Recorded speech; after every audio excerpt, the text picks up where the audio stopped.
Nós continuamos a nossa série Vidas Conflitantes. E nós voltamos ao texto lá de Romanos, capítulo 12, verso 1, que diz: Portanto, irmãos, rogo-lhes pelas misericórdias de Deus, que se ofereçam em sacrifício vivo, santo e agradável a Deus.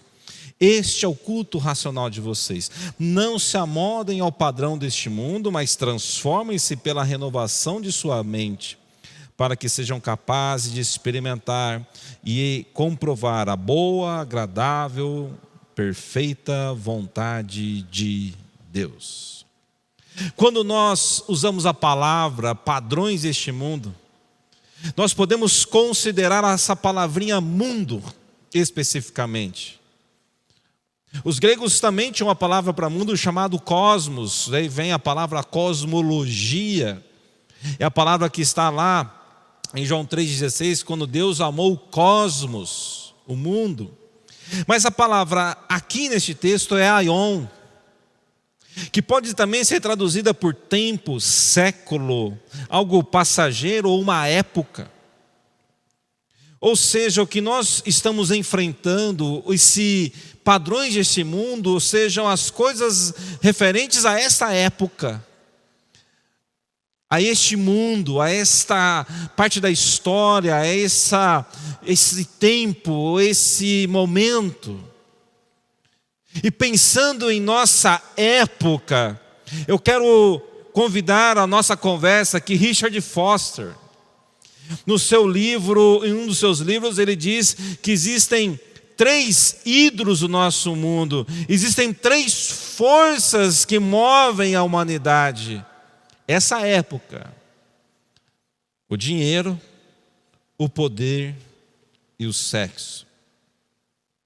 Para Richard Foster, os padrões desse mundo são moldados pelo dinheiro, que gera cobiça, pelo poder, que gera ambição, e pelo sexo, que gera luxúria. Nossa vida, ela é aprendida, ou seja, nós aprendemos a pensar, sentir e fazer, ou nos tornarmos padrões em tudo que nós fazemos a partir de algumas coisas simples. Então veja bem, esses padrões, eles são aprendidos por muitos modos, entre eles o exemplo, os modelos. Nós observamos os modelos de pessoas lidando com os poderes dessa época, com o dinheiro, com o poder e com o sexo. Pode ser o pai, a mãe, os ídolos, os amigos, os livros, os filmes, a arte. Nós lidamos com os padrões dessa época que envolvem sentimentos. O que move os sentidos, os desejos, as emoções. Somos a cultura, a época, o aion da história, onde somos guiados extremamente por sentimentos e emoções. Há também uma questão de pensamento, de lógica. O raciocínio lógico de alguém, de um jovem do século 21, da segunda década dele, é diferente do pensamento de um jovem no século 19.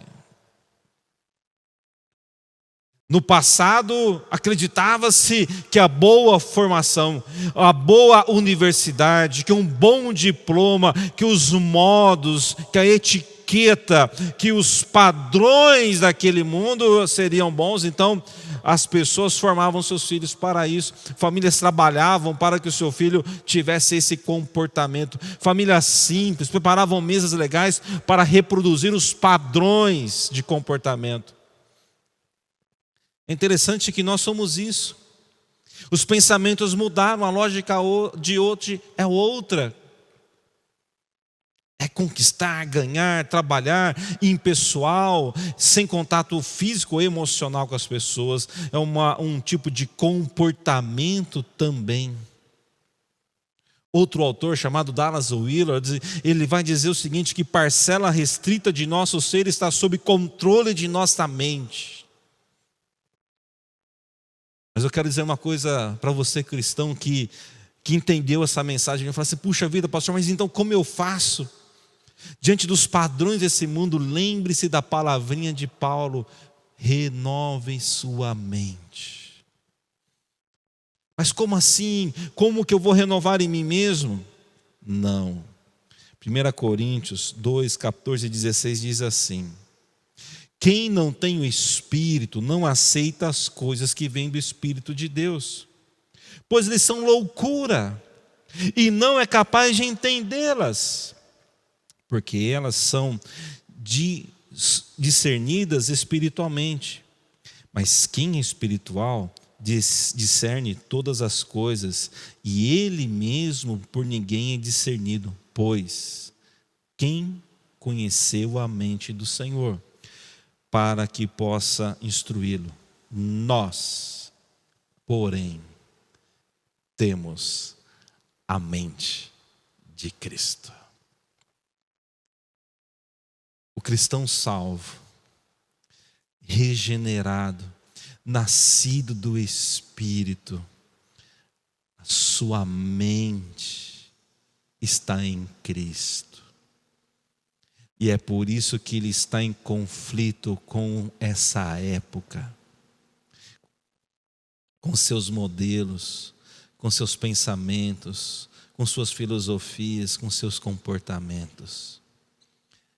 Permaneça renovando a sua mente em Cristo, e você desfrutará da boa, perfeita e agradável vontade de Deus. Um dia de mente com Cristo.